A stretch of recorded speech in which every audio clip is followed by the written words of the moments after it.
panggil pilihan raya umum.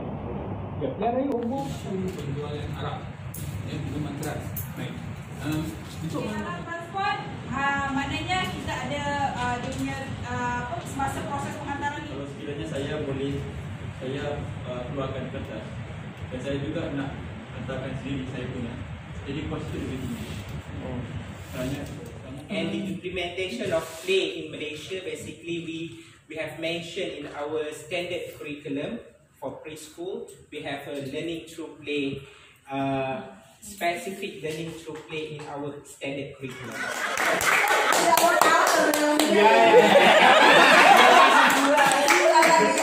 Hai guys, Ibu rasa gadis.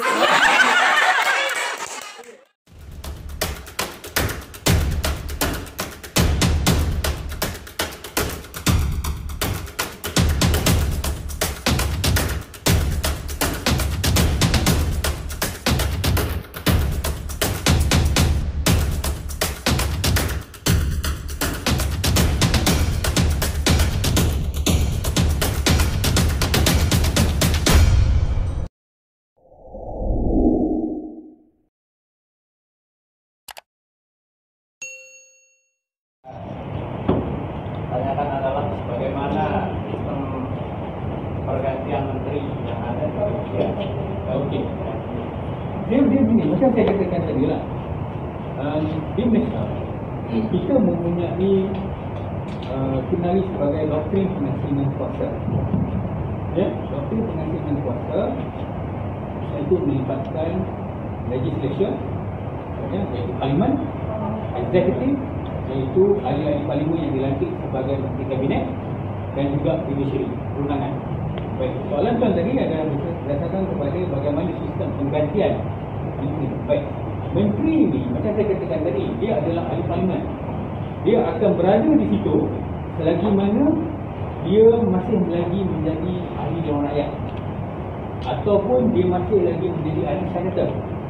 Jadi saya katakan tadi kan, untuk jadikan dia menteri daripada kalangan mereka dari dalam katakanlah dia ni bukan ahli politik, tapi pihak kerajaan kata ini bagus untuk kita latih. Contohnya kita pernah dapat dulu menteri pendidikan yang bukannya daripada golongan politician, tapi nak jadikan dia satu menteri pendidikan. Bagaimana? Proses pilihan raya dah habis, dan nak buat pilihan raya kecil tak ada siapa pun yang kelihatan. Jadi lantik dia menjadi ahli Dewan Negara. Bila ahli Dewan Negara, dia boleh memegang jawatan dalam menteri kabinet. Yang pertamanya kena tengok keahlian dia sebagai menteri itu bagaimana, asalnya dari mana. Kalau sekiranya dia daripada Dewan Negara, maka kalau tamat tempohnya tu dia kena diperbarui tempoh pelantikan dia. Selagi mana Dewan Rakyat dan Dewan Parlimen belum dibubarkan, ataupun jika sekiranya berlaku kematian, ataupun berlaku hilang kelayatan, yang saya katakan ni. Jadi bila hilang kelayatan, kursi dia di parlimen sudah menjadi kosong. Jadi automatik jawatan menteri dia pun kosong. Jadi kena lantik dia dulu melalui proses pilihan raya kecil, menang sebagai ahli parlimen, boleh dilantik sebagai menteri. Itu proses dia. Pemilihan umumnya bagaimana? Ya. Pemilihan umumnya bagaimana? Okey, pemilihan umumnya, pilihan raya, kita panggil pilihan raya umum. Ya, pilihan raya umum akan berlaku 5 tahun sekali. Okey. Bila 5 tahun sekali, maka bila sampai tempoh waktu dia, Perdana Menteri akan berjumpa dengan Yang di-Pertuan Agong untuk memaklumkan bahawa Dewan akan dibubarkan. Baik, bila Dewan dibubarkan, maka dalam tempoh 60 hari pemilihan umum, kita kalau kita pemilihan umum, di sini bagi pilihan raya umum mesti dilaksanakan. Tetapi dalam tempoh 60 hari itu bukannya tidak ada kerajaan pemerintah. Ada kerajaan dulu masih lagi memegang selagi pilihan raya umum masih belum habis dilaksanakan. Cuma agak susah sebab dia ni sebagai interim saja sementara waktu, ya, menunggu selesainya proses pilihan raya umum. Apa juga berlaku jika sekiranya hari ini pilihan raya umum habis, bulan depan jika berlaku kematian, ya, ahli dewan rakyat itu meninggal, kita tak tahu kan, tiba-tiba belum baru sebulan pegang jawatan.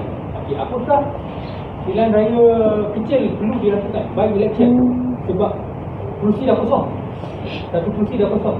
Jadi ikut undang-undang pilihan raya, kalau tempoh begitu, kurang daripada 3 tahun tidak perlu buat pilihan raya kecil. Sebab yang pertamanya kos pilihan raya murah. Ya, jadi kerusi itu akan dibiarkan kosong sampailah sama ada dia tengok tempoh sampai 3 tahun ataupun sampai habis tempoh matang.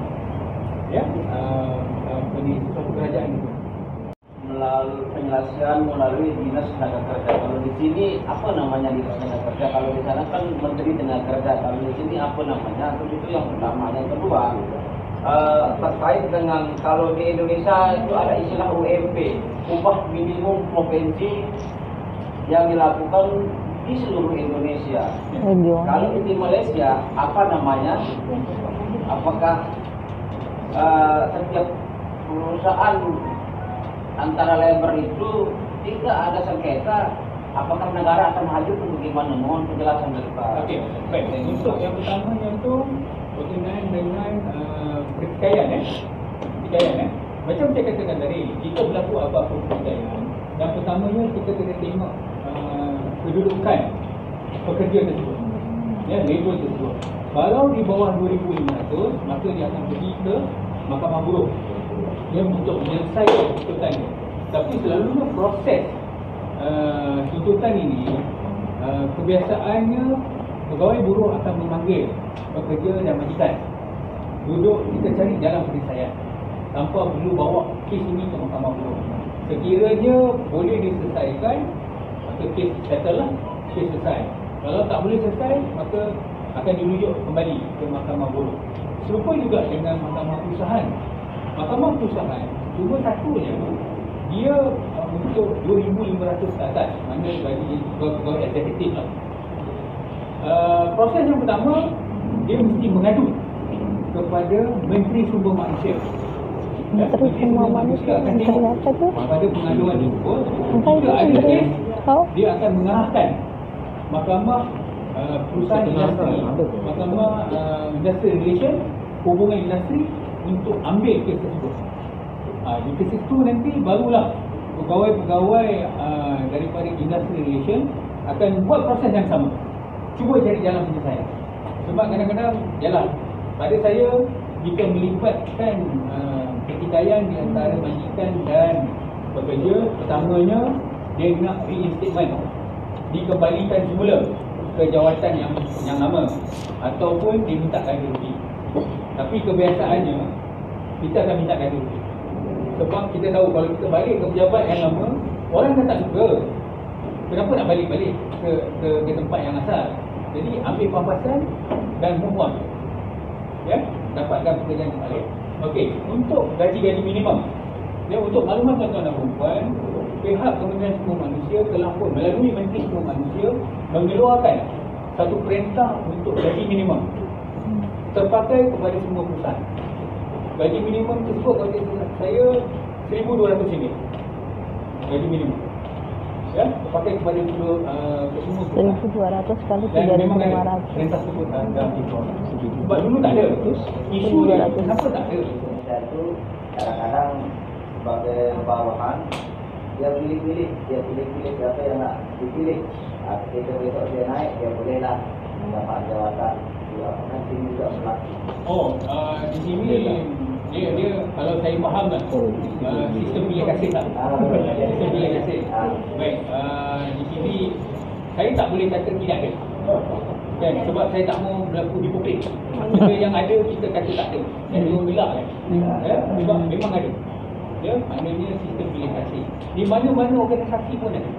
Jadi untuk mengatasi perkara-perkara macam itu, Kerajaan Malaysia melalui Institut Integriti Malaysia IIM telah membuat satu pelaksanaan setiap jabatan, ya, ataupun kementerian ataupun syarikat swasta adakan unit integriti, ya, yang mana integriti ini akan memantau keseluruhan organisasi, tidak termasuk sistem bilik kasih ke apa-apa.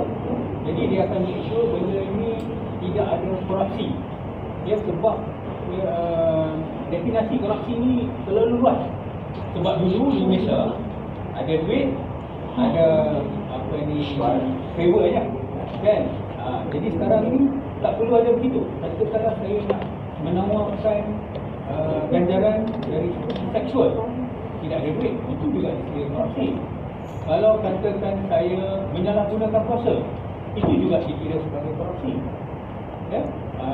Ataupun macam tuan kata tadi, favoritism, kau tunggu aku naik dulu, kalau aku naik kau akan sama-sama dengan aku. Itu pun dikirakan korupsi. Tetapi benda macam tu memang memang ada berlaku. Saya percaya di Malaysia, di mana-mana negara, ya, memang ada favoritism.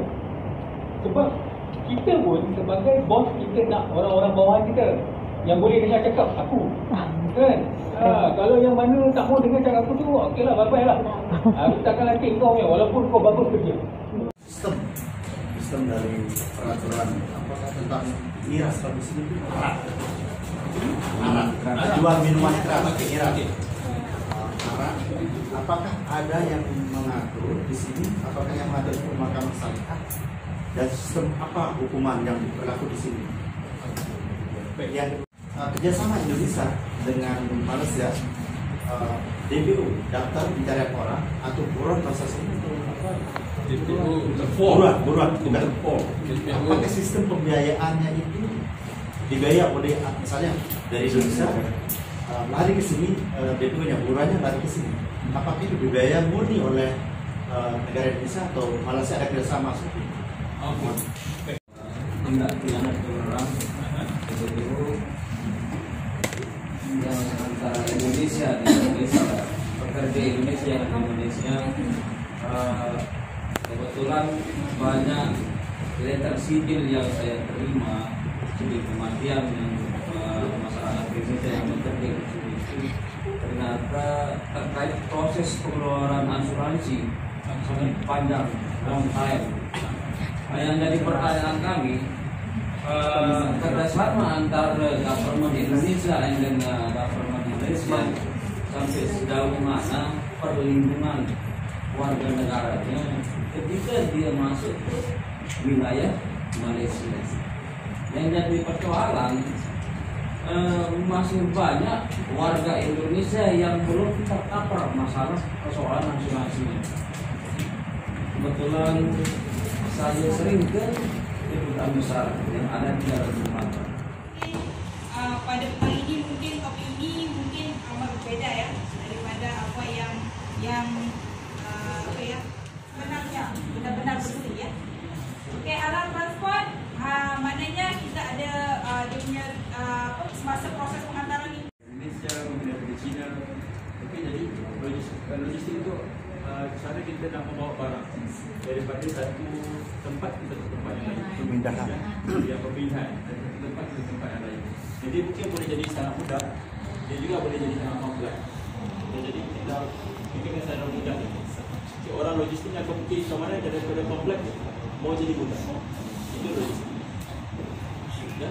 Jadi logistik itu kalau itu daripada rantaian bekalan ya, daripada ladang itu, ladang di Malaysia panggil apa ladang? Kebun. Daripada kebun sampai kita nak makan. Jadi prosesnya itu adalah proses logistik. Jadi daripada kebun sampailah kita beli barang. Jadi keseluruhan proses itu memerlukan logistik. Masalah daripada nak bawa berasnya, daripada nasi nak bawa kepada shopping mall nak beli barang dan sebagainya, semua itu memerlukan logistik. Jadi logistik ini mempunyai 5 mod. Ini mod pertama sebagai jalan raya, highway. Jadi kalau kita kan pada highway, kapal, ataupun water, ataupun kapal terbang di Indonesia panggil pesawat, kereta api dan juga pipe. Dalam pipe itu guna untuk penyaluran minyak, air, ya, itu juga dipanggil sebagai logistik. Jadi logistik sangat berluas. Dan rantaian bekalan itu boleh jadi sangat simple dan boleh jadi sangat kompleks. Right? Kalau kita tengok sini, kalau kita nak buat kapal terbang saja memerlukan 10,000 company untuk selesaikan satu kapal terbang. Jadi macam mana logistik itu perlu diselesaikan. Jadi logistik sangat kompleks. Ini kalau dapat nasi lemak senang murah kan? Pernah makan nasi lemak? Sebelum pagi? Sebelum pernah makan? Esok pagi boleh try nasi lemak. Sepagi. Nasi lemak tu juga kalau dari logistiknya nak tahu dari segi dia punya pembungkusannya, daun pisang, itu juga tahu logistik misalnya bawa barang. Tapi kalau dia nak buat kapal terbang ni perlukan lebih banyak syarikat-syarikat yang supply seluruhnya, tempat duduknya, seat pada itu banyak. Jadi itu memerlukan banyak. Jadi so, kenapa logistik sangat penting? Sekarang ni kalau kita kenal logistik ni kita di e-commerce kan, di Indonesia buat bagus tak di e-commerce? Beli kat online, Lazada, Shopee, Lazada, itu semua memerlukan logistik. Kalau tak ada logistik, kamu boleh beli barang, tapi barang tak keluar benar. Jadi kalau logistik itu seru, ID kita beli barang, 2 minggu lagi baru sampai. Itu bagus logistik. Jadi kita mau kita beli, lagi 2 jam sampai. Itu masih yang bagus. Tapi jarang yang kalau terus sampai, kita melihat ya, jika sampai awal. Kita ada logistik yang penting seperti e-commerce ini untuk Lazada, semuanya memerlukan logistik. Kalau tak ada logistik, dah semua sekali. Ya. Jadi sebetulnya competition dan globalization sekarang ini kita tak perlu satu mall yang besar. Kalau orang semua dah malas nak pergi mall, semua dah memerlukan internet, boleh beli barang dan hantar barang. Jadi ini antara yang paling kalau di Indonesia itu Gojek. Gojek bukan saja bawa orang saja, tapi bawa makanan sekali. Gojek. Jadi di Malaysia juga ada Grab. Di Indonesia ada. Tapi Gojek lagi besar lagi daripada kita. Sama aja. Tapi Gojek di Indonesia punya syarikat. Jadi Grab ini di Malaysia ada Grab. Grab ada juga padanya ada lebih kepada bawa makanan. Tapi Grab ini lebih banyak jadi manusia. Kalau daripada kita itu asrama boleh minta Grab, yang lebih mudah. So Grab ini dan Gojek ini adalah satu logistik company yang digunakan dalam para makanan. Ini juga part of logistik juga. Jadi kenapa logistik sangat penting dari segi ekonomi tadi? Projek ekonomi bisa ada. Projek ekonomi dia bercanda dari ekonomi perspektif ada tentang logistik ada tidak ada lagi. Jadi logistik ini sangat penting dari segi ekonomi kerana kalau syarikat-syarikat mau melapor di negara kita yang negara Malaysia Indonesia itu tahu logistik itu bagus. Saya kesini ke Malaysia ingin menimba ilmu saya tidak mampu dalam ekspor impor. Mungkin Bapak bisa berikan kami ilmu seperti apa ekspor impor itu. Kami punya barang di Indonesia bisa ke sini atau barang yang dari Malaysia sampai ke Indonesia seperti itu. Mungkin di pembelajaran lain saya tidak memiliki, tapi ketika masuk ke Malaysia saya ingin belajar bagaimana ekspor impor itu sendiri. Kalau kami belajar di sana di Indonesia tertutup, dia tidak bisa bagikan ilmunya. Dia menguji diri, dia itu broker-broker atau orang-orang tertentu yang bisa melaksanakan ekspor impor itu. Orang-orang tertentu. Mohon dijelaskan. Dari segi impor importnya yang paling penting ya kalau impor ya. Kalau di Indonesia ataupun di mana negara-negara lain. Kita tengok pada kalau kita ini pengimport atau kita nak mengeluarkan barang ataupun kita nak hantar barang. Sekarang ini kalau kita nak mau import ekspor, kalau kita tak mau ada cost yang lebih tinggi, kita keluarkan barang, nanti saya keluarkan kertas contohnya. Tapi saya bagi orang lain untuk selesaikan tentang barang. Jadi saya tak kisah tentang berapa banyak cost yang diperlukan untuk import ekspor. Tapi itu selalunya yang paling mudah untuk import ekspor. Kalau sekiranya saya keluarkan kertas dan saya juga nak hantarkan sendiri saya punya, jadi kos itu lebih tinggi. Tanya, kamu kena ada kamu loading sendiri, kamu kena ada kapal terbang kamu sendiri. Artinya kalau saya yang paling kalau saya belajar yang paling penting kalau kami outsourcing. Outsourcing. Lainnya memberikan kepada pihak luar. Pihak berikat jika untuk uruskan kita punya logistik untuk import ekspor. Itu dia mudah. Dari segi dia cuba ekspor. Menjawab kan? Kalau kami di sana rawan kena tipu kalau menggunakan pihak ketiga kena tipu. Jadi sering rugi apa dibohongin apa. Ya. Ya, Resta. Kalau kita ndak ya, kalau ndak kita family keluarga sendiri itu kalau menggunakan jasa orang lain itu rentan rawan ditipu. Kalau di Malaysia kita lakukan secara terbuka, kita ada khusus asas kasta yang khusus yang memang terbuka khusus siapa saja, tapi ada beberapa syarat di belakang lah. Ya.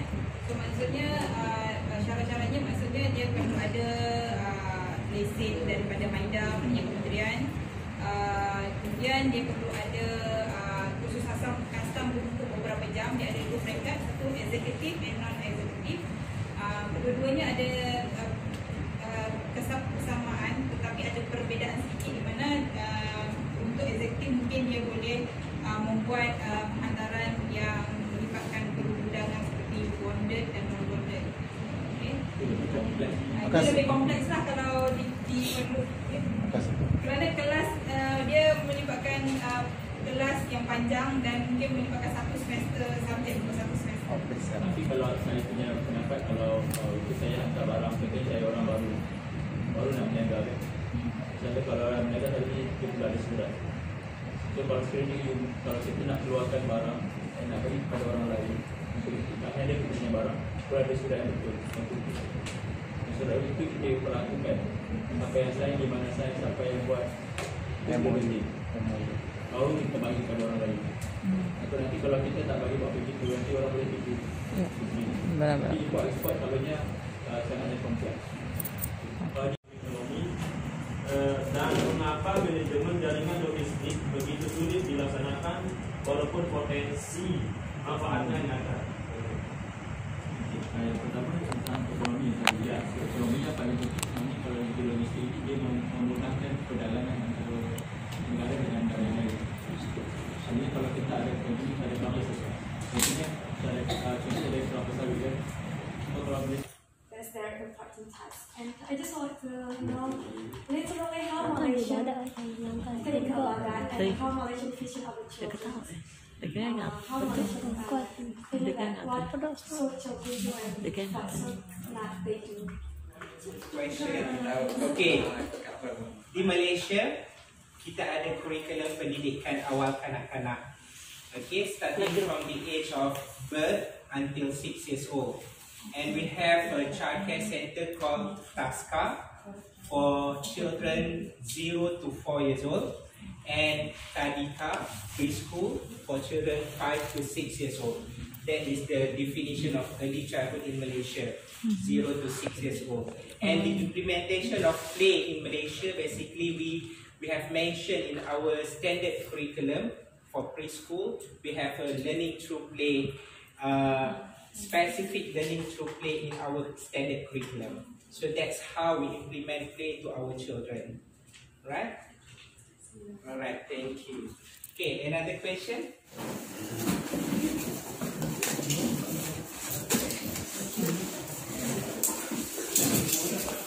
Tidak boleh bercakap, use your sign language.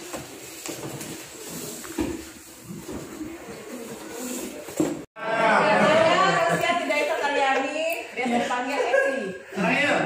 Saya dari Universitas Indonesia, Fakultas Hukum semester 4. Aku biasa dikenalkan nama saya Siti Supriyati, bisa dipanggil Yati. Saya dari Universitas Gunung Rinjani. Saya dari Fakultas Perikanan. Yang sebelumnya nggak tahu mungkin, tapi ini kita belajar sama-sama. Makasih. Bahasa itu apa ya? Hai guys, gitu. Hai guys gitu. Hai guys. Hai guys. Hai guys.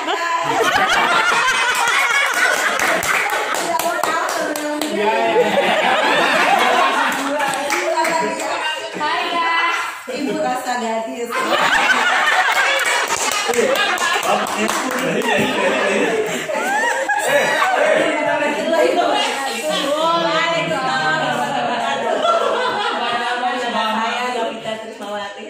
Biasa dipanggil Iit. Iya. Saya dari Fakultas Ekonomi, Fakultas Hukum Universitas Gunung Rinjani. Usia saya baru 17 ya. Saya kesini sama beberapa teman dari Fakultas Hukum dan ada beberapa juga dari Fakultas Ekonomi sama Perikanan.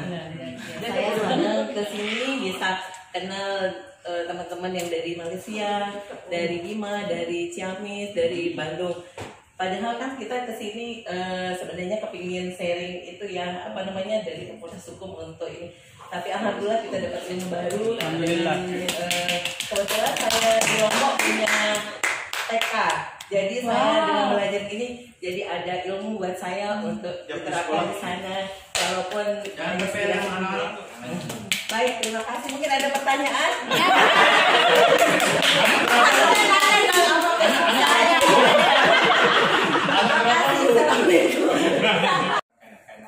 Okay, we develop our nation based on our children. Alright, so thank you so much.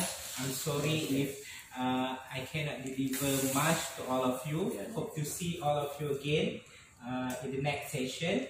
I learned a lot today. Saya pun belajar banyak juga. And thank you, welcome, enjoy your day in Malaysia and the Corps. Alright.